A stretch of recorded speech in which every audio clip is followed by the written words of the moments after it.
Olá a todos. Sejam muito bem-vindos ao webinar Acelerando o Caminho Rumo ao Dano Zero. Eu sou Laís Junqueira e sou a moderadora desse painel de hoje. Nós temos tradução simultânea disponível, tradução simultânea, simultaneous translation is available.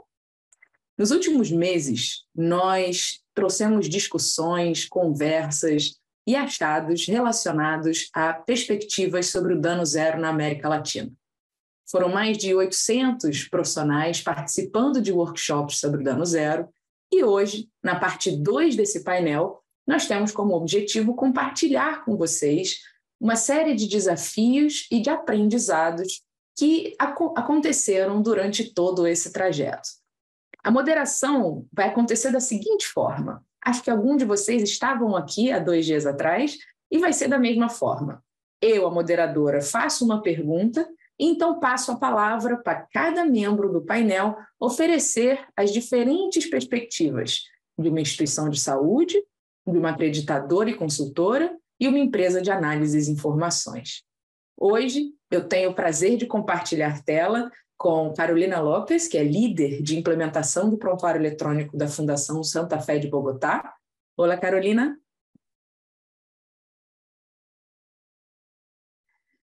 Bom dia a todos. Muitíssimo obrigada, Laís, e toda a equipe da Elsevier por esse convite para compartilhar os desafios e as aprendizagens que nós tivemos nesse caminho rumo ao dano zero. Muito obrigada, Carolina. Temos também Francine Westgard, que é a Principal Consultant da Joint Commission International para América Latina e Europa. Olá, Francine. Olá, bom dia a todos. E eu também gostaria de agradecer à equipe da Elsevier por ter me convidado para participar desse webinar tão entusiasmante e será um prazer me comunicar com os outros membros do painel. Muito obrigada. Muito obrigada, Francine. E tenho também Robert Nieves, meu colega e amigo da Elsevier, que é vice-presidente de Informática em Saúde da Elsevier. Oi, Robert. Olá a todos. É um prazer enorme estar aqui para falarmos sobre esse assunto que é muito precioso para mim e estou muito contente por estar aqui. Muito obrigada, Robert. Bom, as perguntas vão acontecer da mesma forma da parte 1 desse painel. A gente vai usar como guia base a jornada de qualidade e segurança do paciente que foi utilizada durante os workshops. Hoje a gente vai tratar dos 3 pilares seguintes aos primeiros 3 pilares da jornada. Os pilares de cuidado ao paciente, participação do paciente e pesquisa e melhoria contínua. Se você, por algum acaso, perdeu a primeira parte, semana que vem a gente vai disponibilizar a gravação completa dos 2 painéis. Então, eu gostaria de começar com o pilar de cuidado ao paciente. Durante os workshops, ficou muito claro, foi enfatizada a importância das metas internacionais de segurança do paciente e todos os desafios associados às metas. Também foi evidenciado a necessidade da integração dos protocolos no fluxo de trabalho dos profissionais, a abordagem multidisciplinar que envolve toda a equipe do cuidado e a necessidade da adesão aos protocolos de forma consistente com mensuração desta adesão. Também foram mencionados desafios relacionados aos processos de handover, de transição dos cuidados, e também a parte de segurança de medicamentos. Eu sei que são vários tópicos e vários assuntos para colocar tudo no mesmo balde, mas eu queria entender de vocês como vocês entendem a expertise de vocês como empresa de análise de informações, como uma acreditadora e como uma instituição de saúde para conseguir abordar esses desafios que são tão críticos ao cuidado ao paciente. Vocês podem compartilhar perspectivas e também algumas dicas ou estratégias que já foram utilizadas na sua instituição para a implementação de práticas baseadas em evidências? Eu vou começar essa pergunta com a Francine, porque, afinal de contas, eu comecei falando das metas internacionais de segurança do paciente.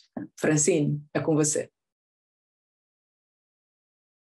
Obrigada, Laís.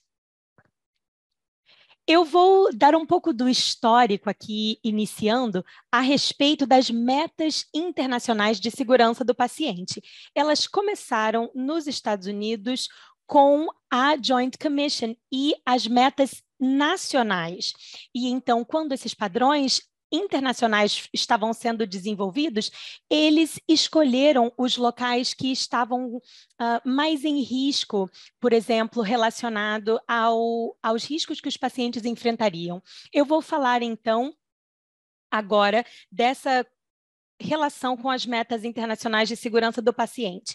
A primeira fala sobre a identificação do paciente e as áreas nas quais nós vemos as maiores lacunas ou principais desafios parecem ser em locais nos quais a equipe muitas vezes está muito familiarizada com os pacientes. Por exemplo, o departamento de hemodiálise ou um centro de infusão ou por exemplo, um centro de habilitação. E nessas situações, muitas vezes a equipe acaba conhecendo bem o paciente, mas ainda assim os eventos adversos acontecem. Então, o que nós encorajamos as pessoas a entenderem é que nós temos que ter participação do paciente. Como é que nós podemos envolver os pacientes? Como podemos ensiná-los a respeito do porquê que nós temos que ficar sempre conferindo o nome do paciente. E quando nós entendemos essa situação um pouco melhor, nós temos mais adesão.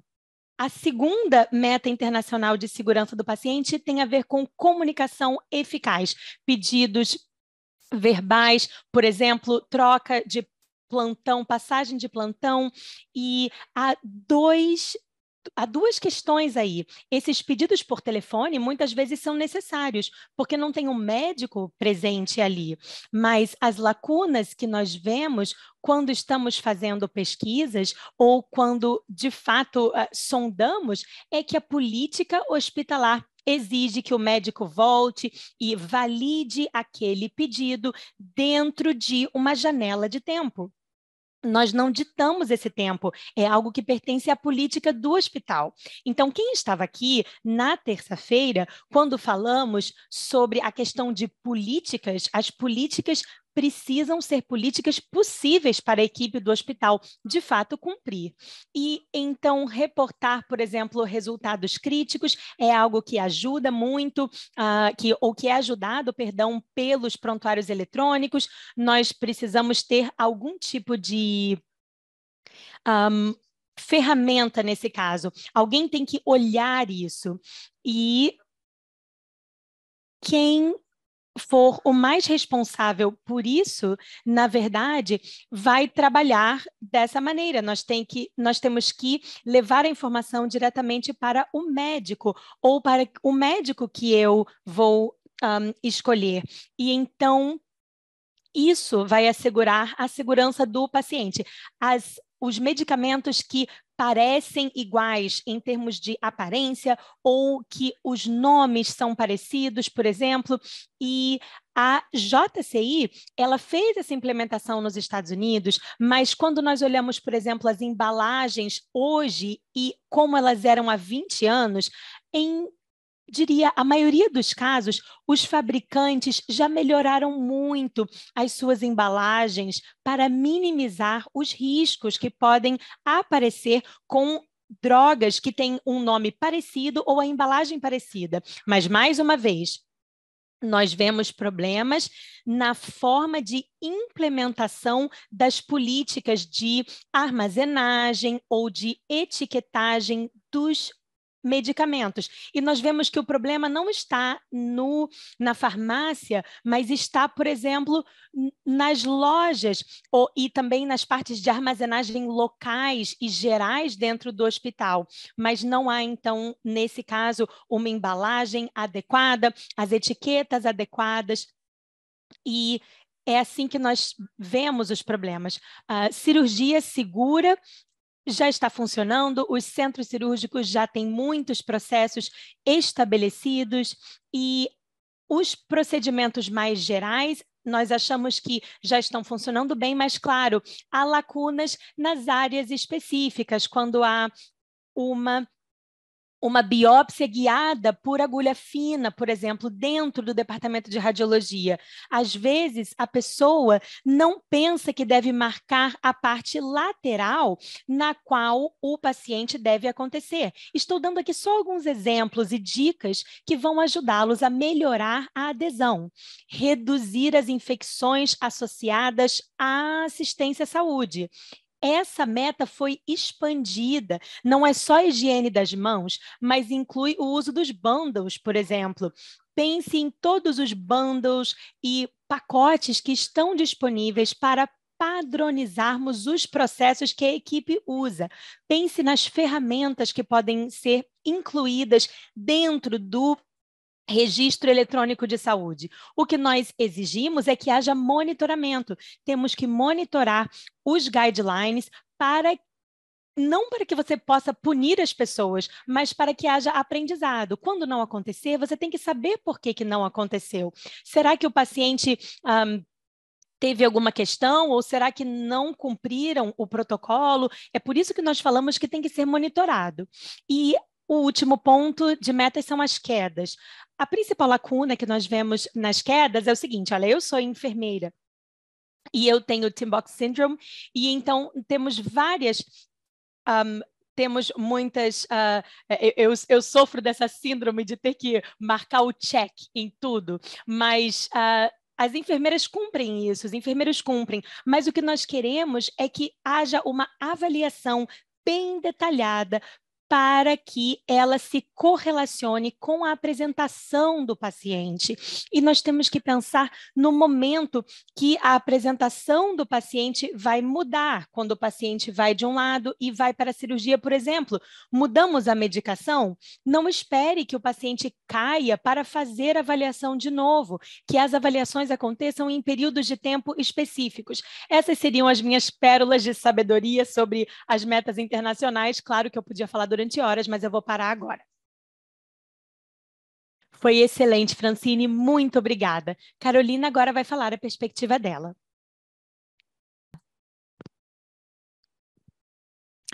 Claro que sim, Laís. Muitíssimo obrigada.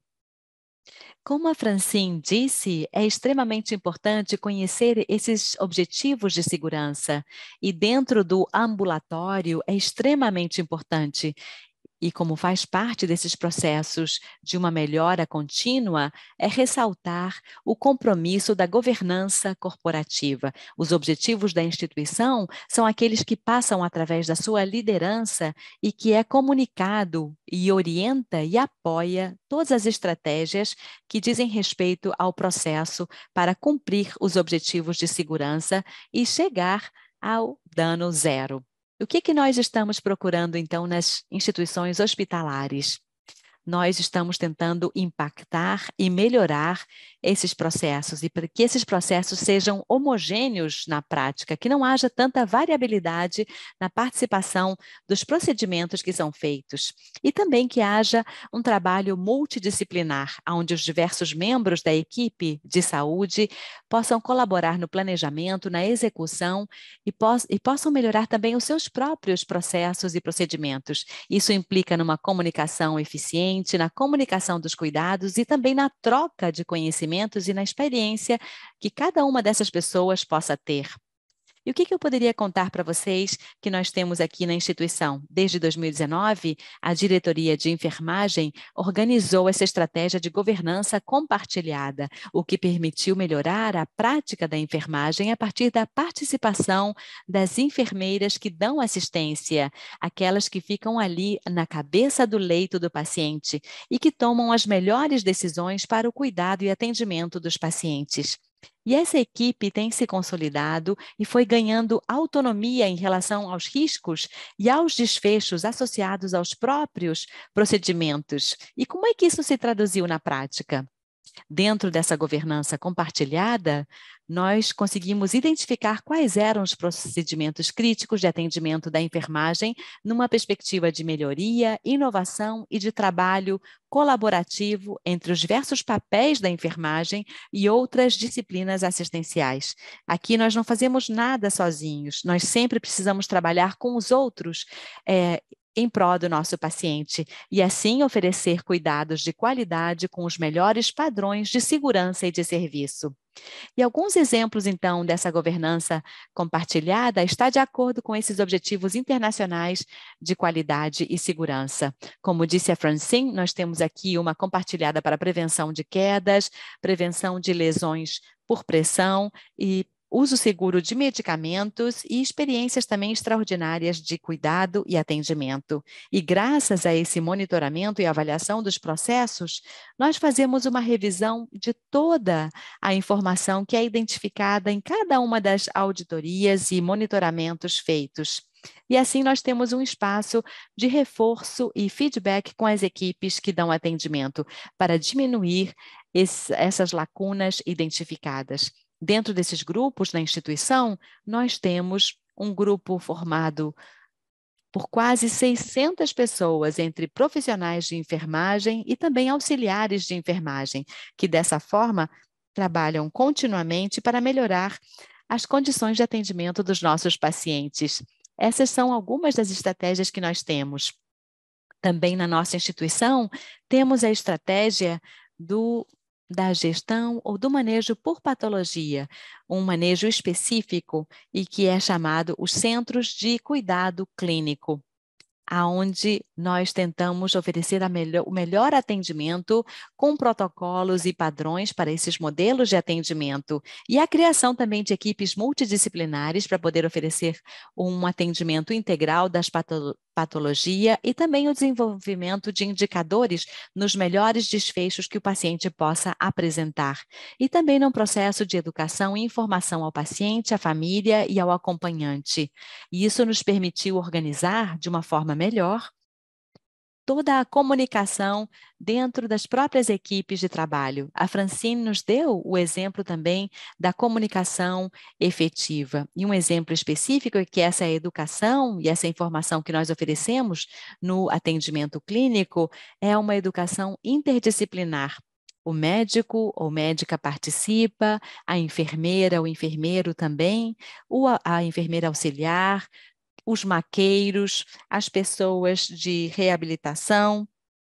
É necessário toda uma equipe e assim a gente consegue consolidar essa comunicação num momento de crise ou num momento em que os profissionais, por conta do estresse, podem ter alguma falha de comunicação. E como é que nós fazemos esse treinamento? A gente faz isso num ambiente educacional, toda a equipe age numa simulação. Então, quando eles vão se deparar com essa realidade de atender um paciente numa situação difícil, eles já têm uma preparação, já sabem o que devem fazer e como devem interagir dentro da equipe que trabalha com todos esses processos. Uma outra coisa muito importante, como a Francine disse, são as medições, monitorar o que nós fazemos e os indicadores para acompanhamento. Eles são fundamentais para ver como estamos fazendo as coisas.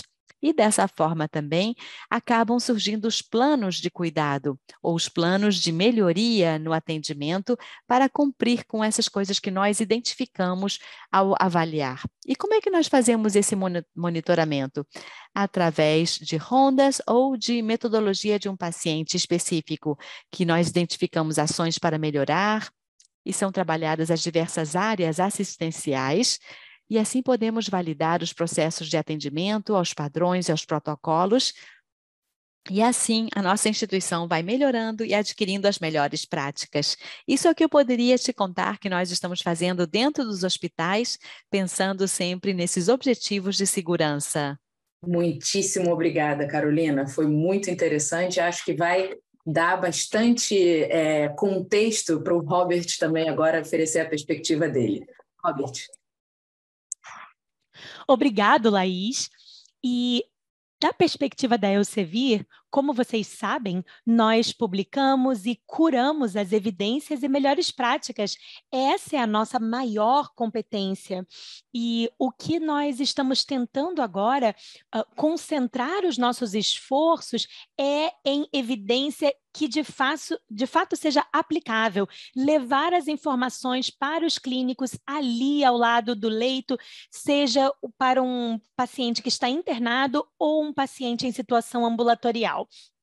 Tudo que a Carolina e a Francine falaram, nós temos que lembrar de tudo isso. O médico ali, no dia a dia, fica difícil ele lembrar de tudo isso. É complicado, é muita informação que ele precisa absorver e cuidar dos pacientes ao mesmo tempo. Então, como é que nós podemos aliviar um pouco essa carga? É isso que nós fazemos. Nós pensamos em levar o conhecimento de uma forma útil para esses médicos e médicas, para que eles possam tomar decisões melhores. Falamos sobre segurança nos medicamentos e a importância disso. E nós sabemos o quanto isso é importante, porque um medicamento errado pode causar dano para os pacientes. Mas a combinação incorreta de medicamentos também vai causar dano, porque vai postergar o tratamento do paciente.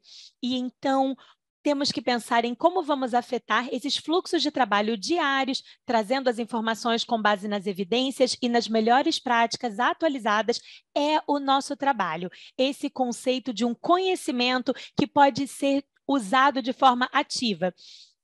Nós já falamos da importância também de incluir o paciente, temos que informá-los. Eu trabalhei com home care durante muitos anos e eu vejo o resultado de quando o paciente recebe a alta sem a informação adequada. E aí nós nos surpreendemos quando ele volta para o hospital com uma crise.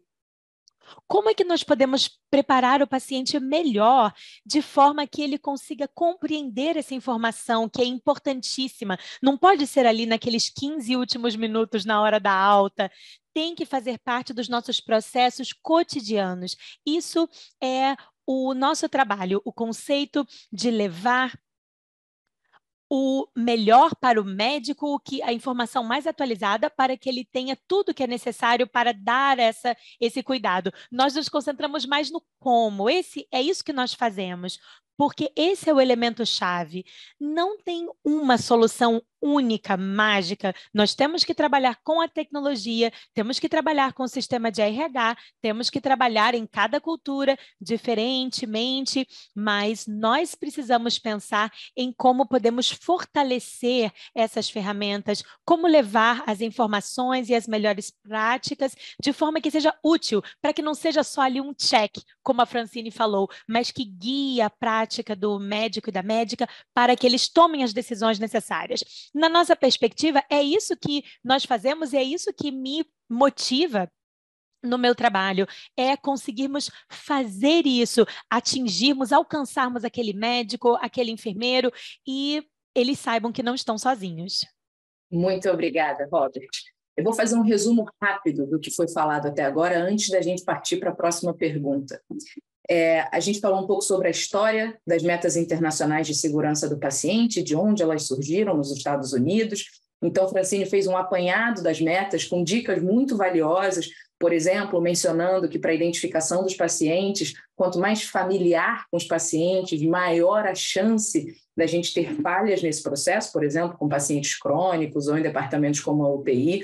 A gente também falou sobre resultados críticos e como seguir as políticas, a adesão às políticas ainda apresenta um desafio muito grande, como a gente viu na terça-feira, durante o outro painel. A gente também falou sobre embalagem de medicamentos, o avanço das embalagens, mas como a gente ainda tem questões relacionadas a medicamentos LASA, que têm aparência semelhante e sonoridade semelhante. A gente também falou sobre cirurgia segura e como há gaps ainda, por exemplo, em áreas específicas, por exemplo, procedimentos e marcação de lateralidade em procedimentos que não são tradicionalmente considerados pelos profissionais. A gente também falou sobre bundles na parte de infecções e como é interessante e importante integrar no prontuário esses bundles, por exemplo, como uma ideia. Também falamos sobre monitoramento desses bundles e de indicadores e a importância do uso desse monitoramento para melhoria. A gente também falou sobre queda e a importância de deixar de lado um pouco o checklist que serve apenas para checar, e sim um checklist importante. A gente também conversou sobre o compromisso da governança corporativa e da liderança e como é importante ter o apoio e a orientação da governança corporativa para as estratégias, que são diminuir a variabilidade, a gente ter um trabalho multidisciplinar para o planejamento, que acaba resultando em comunicação efetiva. Foram compartilhadas algumas estratégias, por exemplo, desde 2019, há uma governança compartilhada na diretoria de enfermagem, com participação da equipe de enfermagem da ponta para a identificação dos processos críticos, porque nós não fazemos nada sozinhos, e alguns exemplos, por exemplo, de lesão por pressão, uso de medicamentos, quedas e alguns outros exemplos de governança compartilhada. A gente também falou sobre auditoria para diminuir essas brechas e o manejo por patologia dos centros de cuidados clínicos. Então, como os protocolos eles são modelos de cuidado e a definição de indicadores para justamente ter um trabalho de melhoria para os desfechos.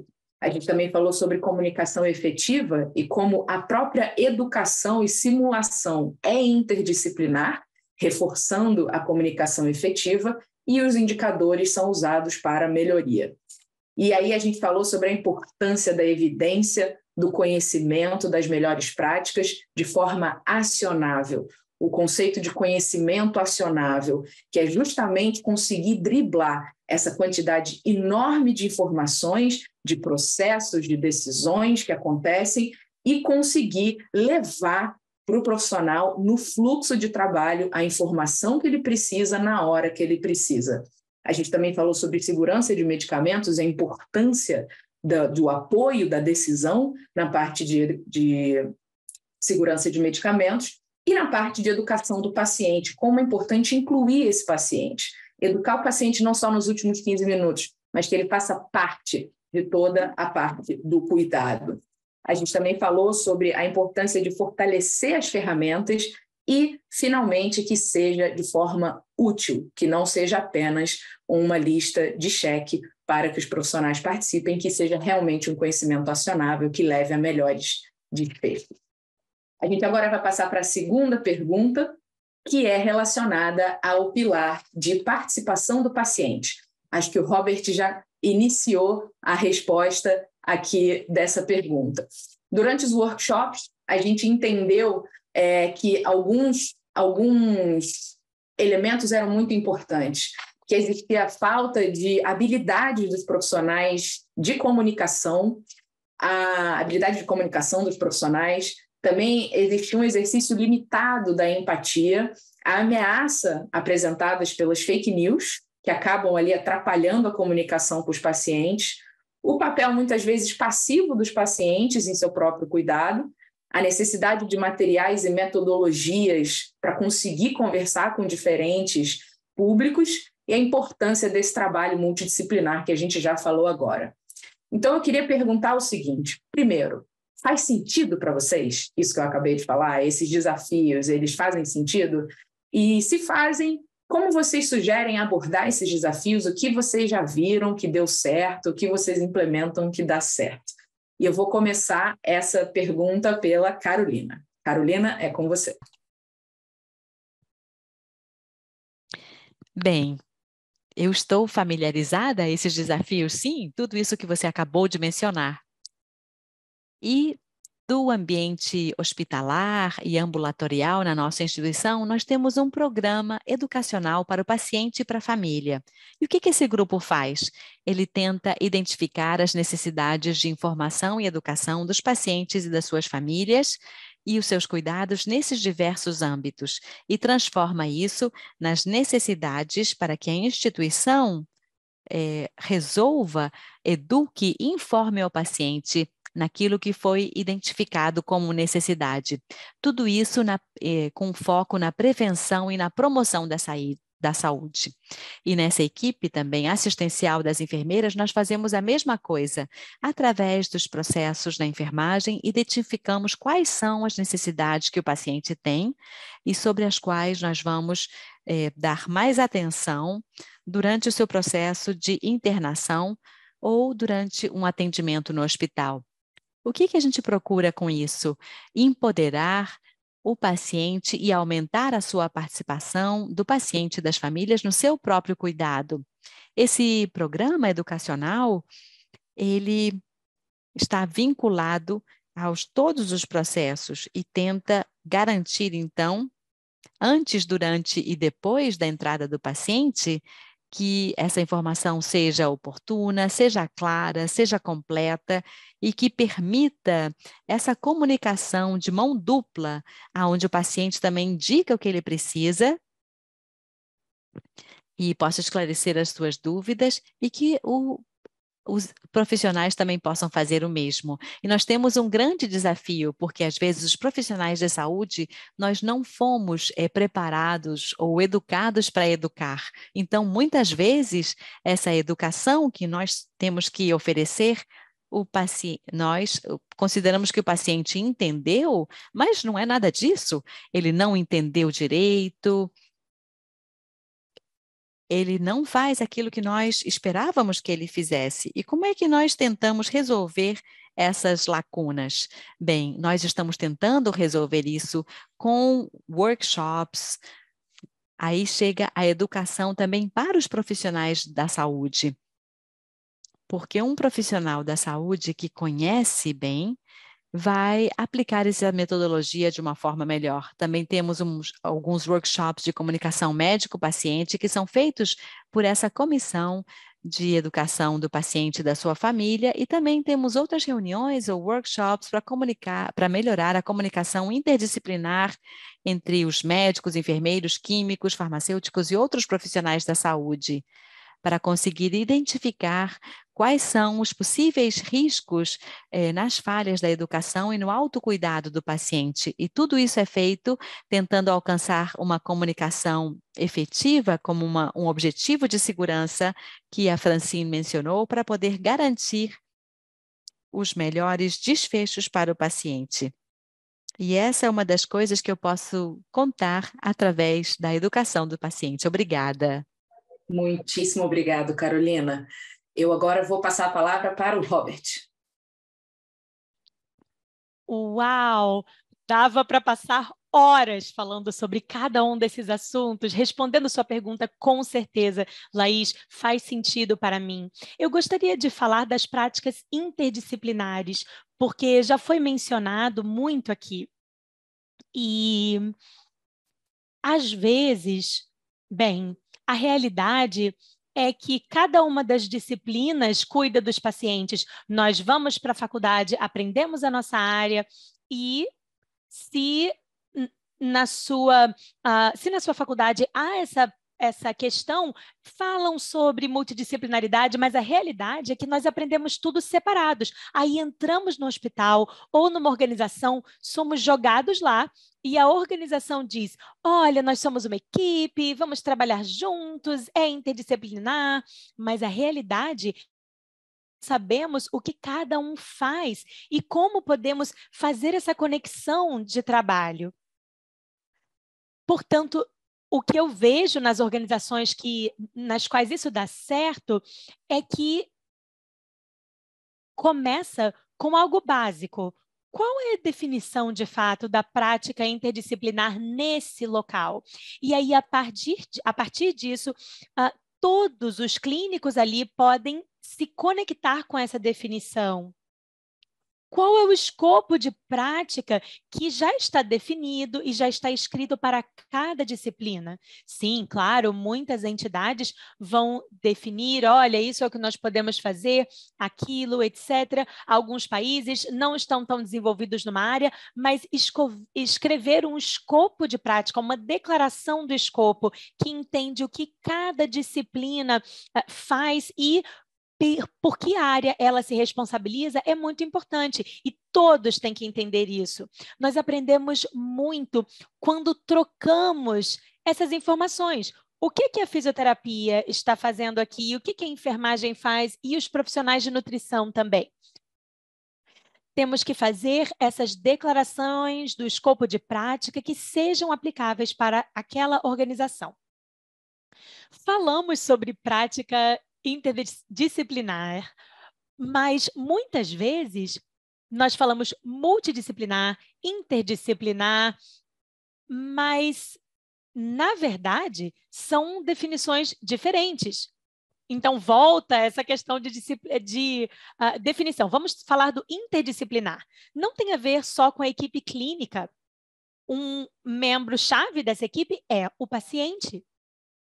E se nós não pensarmos nessa inclusão do paciente quando estivermos tomando as decisões dentro do modelo de cuidados, na nossa prática, na escrita de políticas, etc., nós não vamos ter, de fato, um modelo de prática interdisciplinar. Temos que pensar em como vamos incluir a voz do paciente dentro do processo de tomada de decisão, de redação de políticas, nos processos. Pode ser algo simples. Traz uma pessoa na equipe que tenha que representar a voz do paciente, ou trazer um paciente de fato e fazer as perguntas.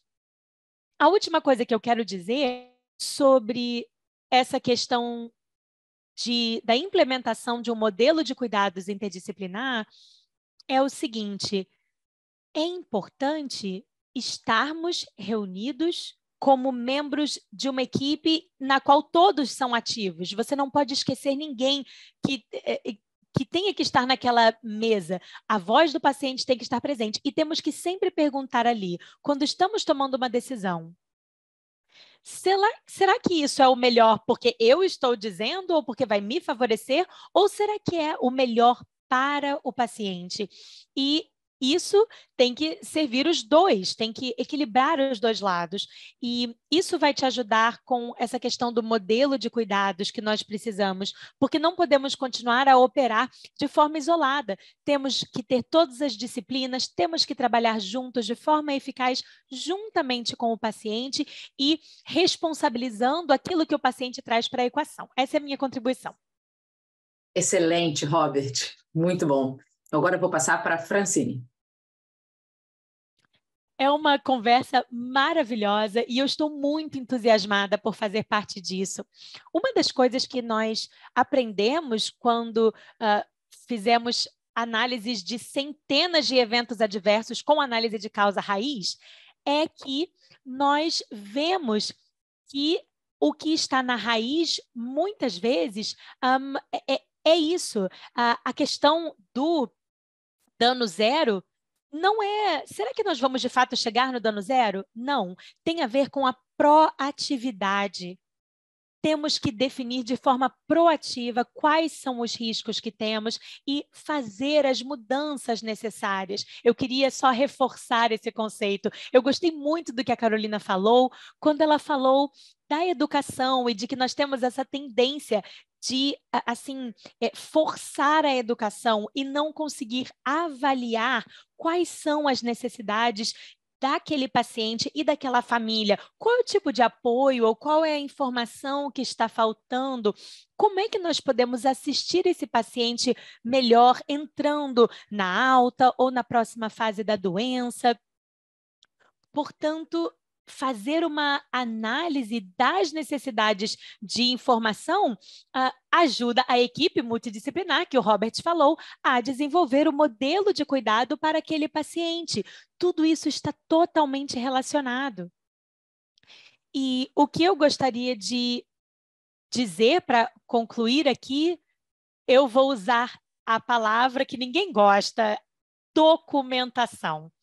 O registro do paciente, o prontuário do paciente é a nossa fonte de informação.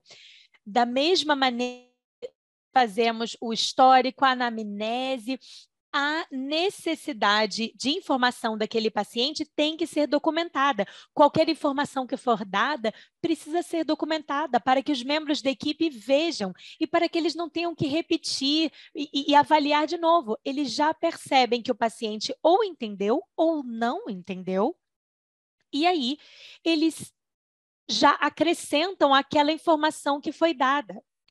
Falando sobre os rounds multidisciplinares e o plano de cuidados e assistência do paciente, a informação do paciente, onde é que isso vai ser documentado dentro do prontuário do paciente? Porque nós temos que pensar, quando aquela nova enfermeira chegar trabalhando sem supervisão no sábado à noite, sozinha, ou eu for o médico que estiver cobrindo o plantão do outro no domingo à tarde, a família do paciente vai estar lá, eles vão querer fazer perguntas. E como é que eu vou informá-los bem? Eu preciso dessa informação no prontuário. Eu tenho que dizer, olha, esse é o nosso plano, essa foi a informação que vocês receberam. Qual é a outra informação que está faltando? Isso ajuda muito o paciente e os membros da família a tomarem decisões bem informadas e quando eles receberem a alta, vai ajudá-los a mantê-los tranquilos em casa ou para sempre ou pelo tempo que for possível. Obrigada. Muito obrigada, Francine. A discussão está realmente muito boa. Vou fazer um resumo rápido do que foi falado até agora. A gente falou sobre como é importante avaliar as necessidades do paciente, não apenas entregar uma educação sem avaliação dessa necessidade, sobre o empoderamento do paciente e dos familiares na área do cuidado, programas de educação que tenham uma continuidade durante a hospitalização, antes, durante e depois. A gente ainda tem um desafio que é muito presente em várias instituições de saúde, eu diria todas as instituições de saúde, que os profissionais de saúde eles não são educados a educar. Então, a Carolina compartilhou com a gente alguns exemplos de workshops e de palestras sobre comunicação médico-paciente, colaboração interdisciplinar e a importância da prática interdisciplinar.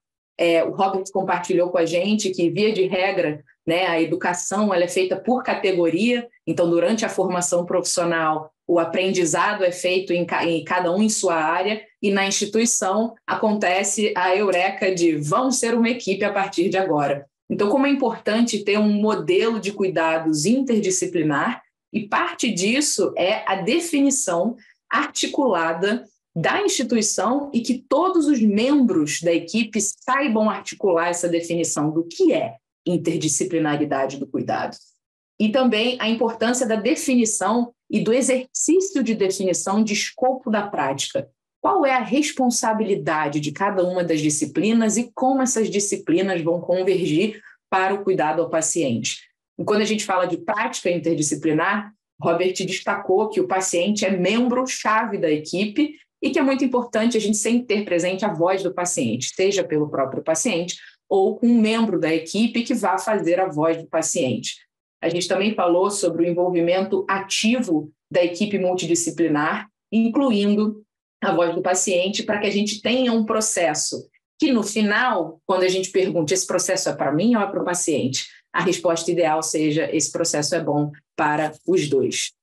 E, por fim, a gente falou sobre como a comunicação é raiz de muitos eventos adversos. E quando a gente fala de dano zero, o conceito principal que a gente está tentando passar é a proatividade na determinação dos riscos. E como todas essas peças que a gente está conversando desde terça-feira, elas se encaixam. E, claro, para que as peças se encaixem de uma forma sustentável e contínua, é muito importante que tudo seja documentado. Essa documentação no prontuário do paciente é extremamente importante porque apoia a continuidade e garante, por exemplo, que após um round multidisciplinar, a gente tenha aquela documentação ali, e aí a Francine mencionou um cenário, né? Sábado à noite, final de semana, os familiares do paciente estão ali e tem o médico que precisa repassar para os familiares tudo o que aconteceu até agora.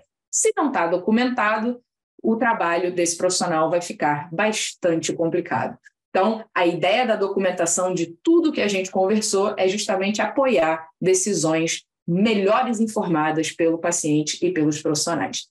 A gente agora, infelizmente, com dor no coração que eu digo que vai ser a última pergunta, porque eu poderia passar aqui mais 5 horas fazendo anotações e discutindo com vocês também, mas a gente tem que chegar no último pilar, que é o pilar de pesquisa e melhoria contínua. Esse pilar são 2 pilares em um, porque a gente fala sobre pesquisa, a gente fala sobre melhoria contínua e como essas 2 disciplinas elas se unem.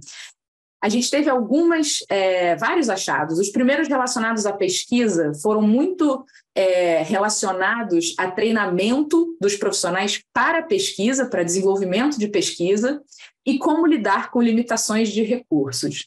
E na parte da melhoria contínua, a gente falou sobre uma discussão que é presente na nossa área o tempo inteiro, que é a cultura do medo e a cultura justa, e como conseguir né? Não ter uma cultura do medo nas instituições, que acaba gerando o próximo tópico, que é subnotificação dos eventos e das oportunidades de melhoria perdidas, e o potencial de compartilhar os aprendizados com a equipe inteira através de um ciclo de feedback e incluir os profissionais da ponta. Acho que Carolina falou um pouco sobre isso já, mas a inclusão dos profissionais na ponta nos planos de melhoria.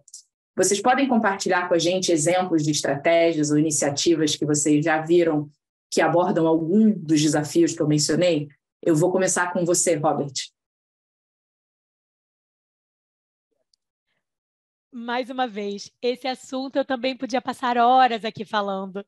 Eu quero falar sobre a alfabetização digital, que tem a ver com muito do que nós já falamos.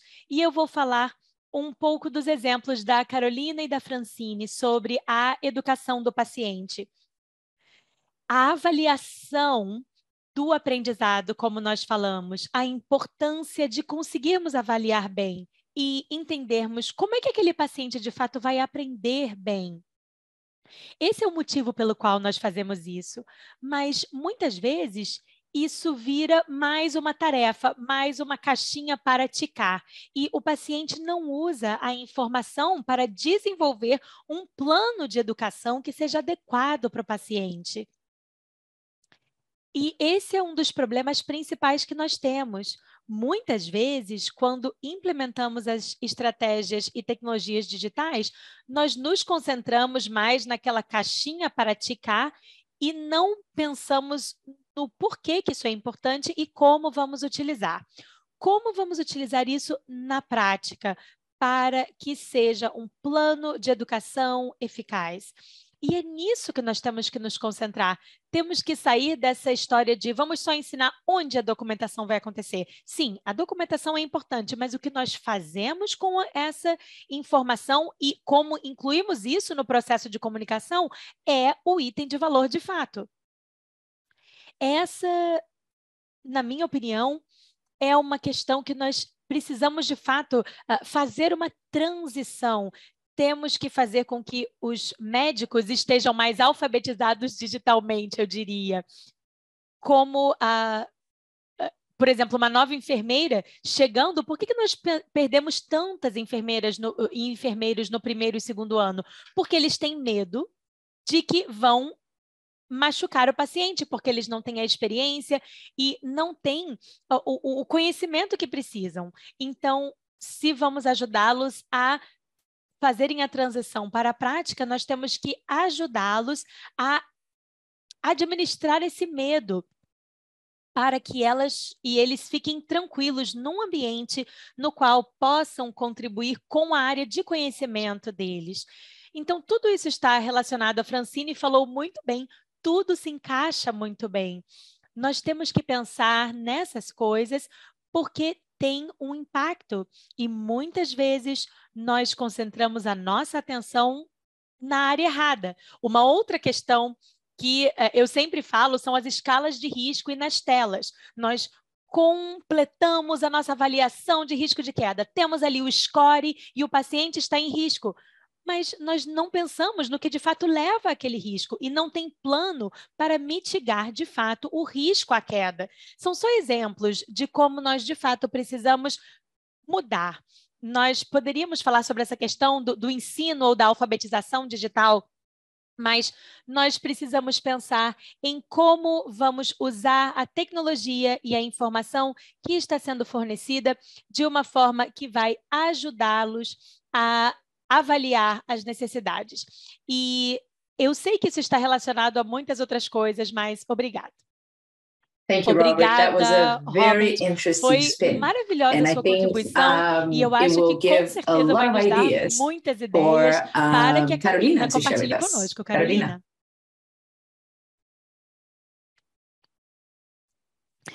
É verdade. Esses assuntos relacionados com a melhora da pesquisa e o que nós fazemos também na prática, no dia a dia, permite que a gente tome essas decisões e esses processos possam evoluir com a aprendizagem e com as novas metodologias de aprendizagem também, com a utilização da parte digital, deve ser incluído em todos os modelos de atenção e de assistência.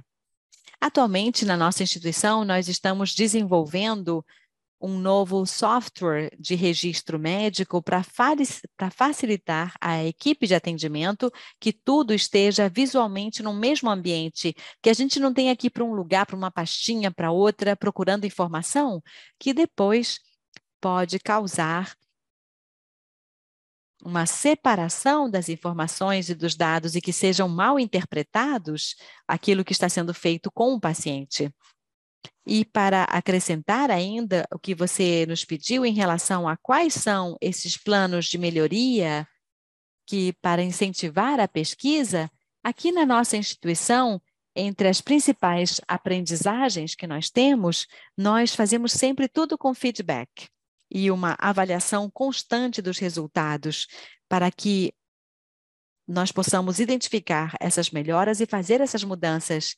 E estabelecemos esses comitês de segurança. Nós temos um programa de atenção confiável ou atendimento confiável, onde tentamos fazer uma análise de qualquer evento adverso e tirar quais são as lições aprendidas, porque aquelas pessoas que estão envolvidas no evento participem desse feedback, não apenas para eles, mas também para toda a sua equipe. O que aconteceu comigo não aconteça com a outra pessoa. E, nesse sentido, nós estamos promovendo também uma cultura da aprendizagem, onde nós incentivamos que o profissional ou a pessoa compartilhe também as suas ideias, as suas sugestões para melhorar tudo que está relacionado ao atendimento. Atualmente, e eu vejo isso na maioria das instituições, os nossos planos e os nossos eventos, os nossos processos de melhoria, eles são mais reativos do que preventivos. E essa é a cultura que nós também precisamos mudar nesses planos de melhoria, tornar-nos mais da prevenção, ver as coisas antes que aconteçam um possível evento adverso no atendimento. E em relação à pesquisa, não é desconhecido que nas instituições de saúde, isso vai para a equipe médica. E existe uma outra pesquisa na qual os outros profissionais da saúde são envolvidos. E o que nós estamos fazendo aqui na nossa instituição, que eu gostaria de compartilhar com vocês, é que nós temos 2 linhas de trabalho para facilitar e acompanhar essa produção científica a partir da enfermagem, por exemplo, a produção de relatos ou narrações para que elas contem as suas experiências no atendimento com os pacientes, como é que elas se sentiram ao longo desses processos e incentivar a publicação que nós temos aqui na nossa instituição, que é uma revista de enfermagem. E uma outra linha é o trabalho que nós desenvolvemos com a equipe e com a liderança das práticas baseadas em evidência para capacitar um grupo de profissionais na prática baseada em evidências para conseguir desenvolver mais projetos de pesquisa.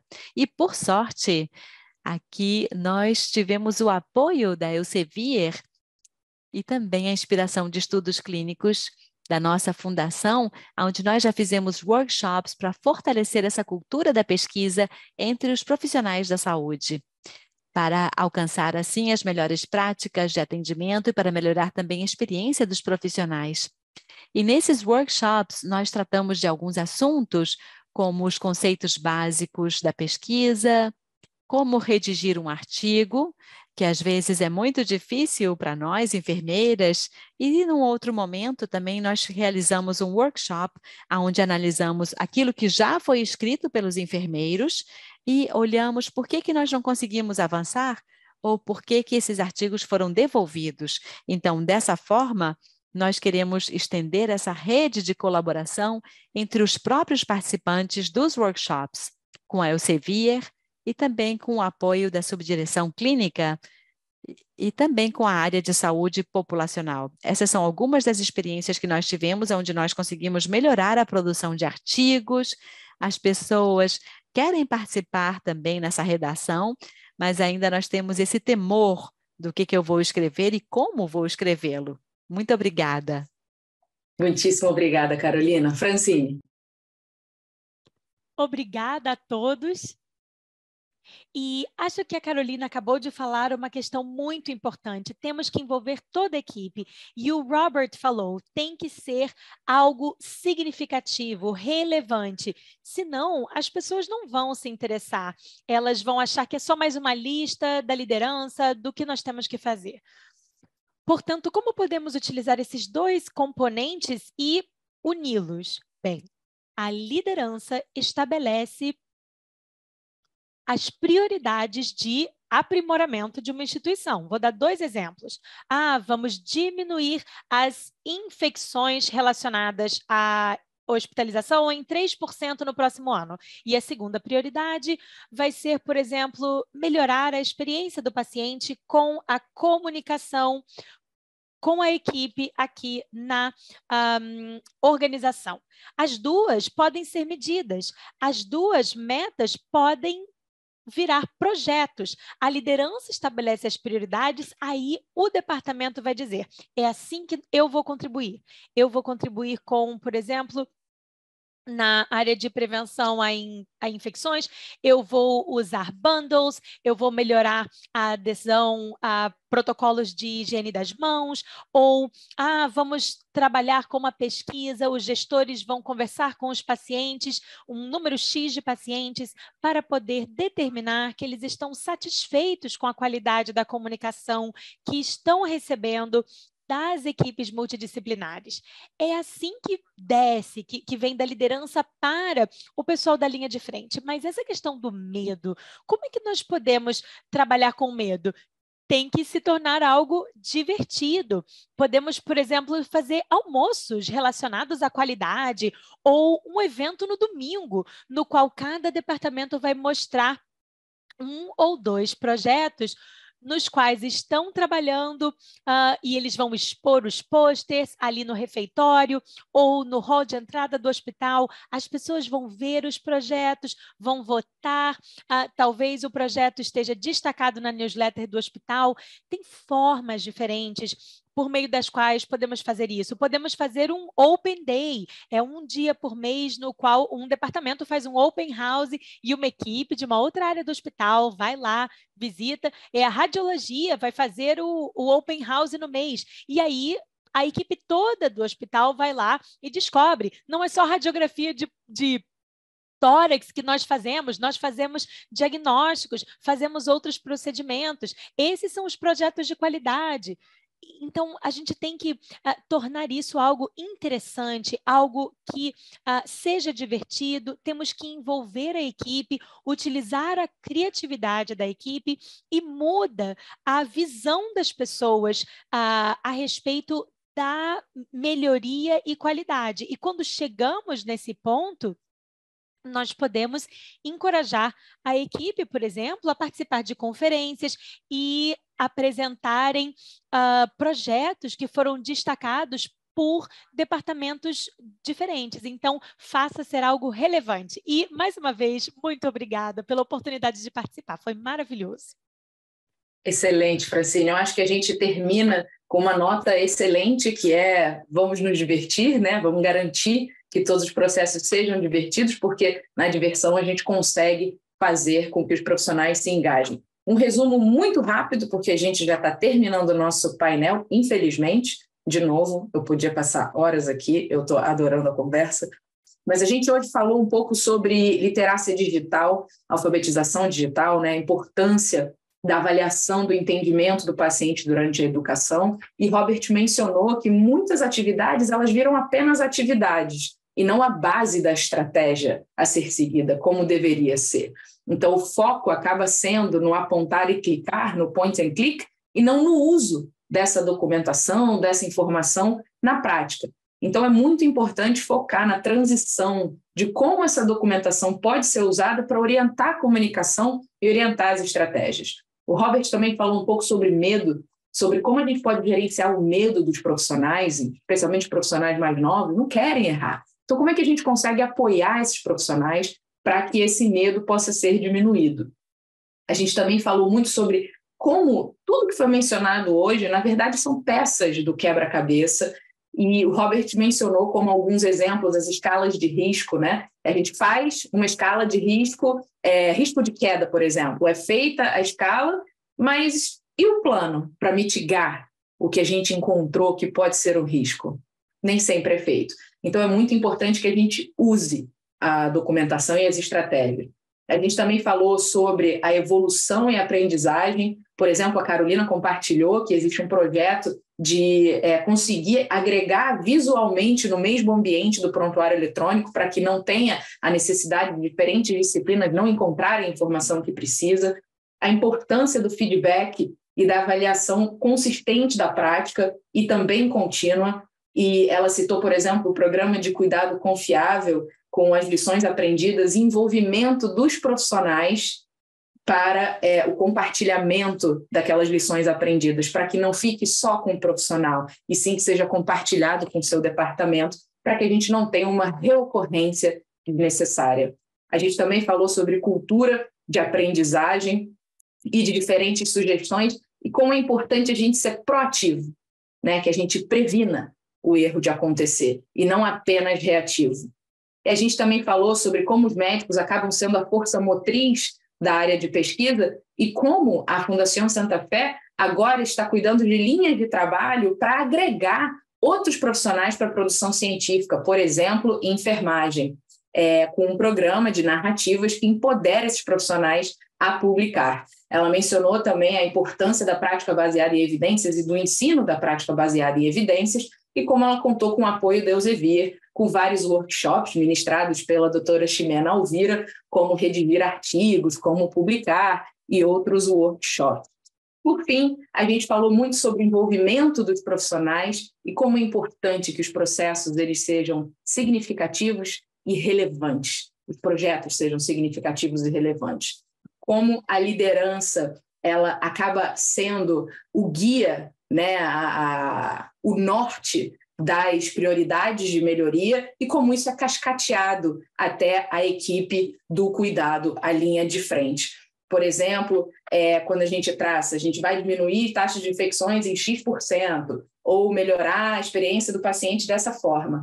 Os líderes de departamento, por sua vez, explicam como vão contribuir para chegar nisso. E, por fim, a gente falou sobre medo e que a melhor forma de combater o medo é a diversão. Então, é conseguir fazer almoços, projetos e criar um ambiente que realmente seja um ambiente que estimule esse compartilhamento de ideias, o compartilhamento de projetos, por exemplo, um dia aberto num departamento, um open house, para que as pessoas possam ouvir. E isso acaba virando projeto de pesquisa. E aí os profissionais são encorajados a ir a congressos, conferências e compartilharem as suas experiências. Olha, eu queria agradecer imensamente a Carolina, Francine e Robert. Eu acho que foi o início de uma conversa. Esse foi um curta-metragem do que deveria, na verdade, ser uma trilogia. Então, a gente está abordando de forma muito rápida o que são horas e horas e horas de conversa, mas a gente tem uma série desses vídeos, painéis, conversas que já aconteceram durante esse processo do Dano Zero. Então, eu sugiro, colocaram aqui no chat o link, eu sugiro, se você gosta do assunto, se você está achando legal essas discussões, entra lá, conversa com a gente, porque tem muito mais vindo por aí. Eu peço desculpas, a gente teve vários comentários no chat, não vai dar tempo de ler todos, mas a gente tem bastante participação. A gente vai salvar o chat e entra em contato com vocês em relação às perguntas de vocês. Eu agora passo a palavra para Caroline, Francine e Robert para seus últimos comentários.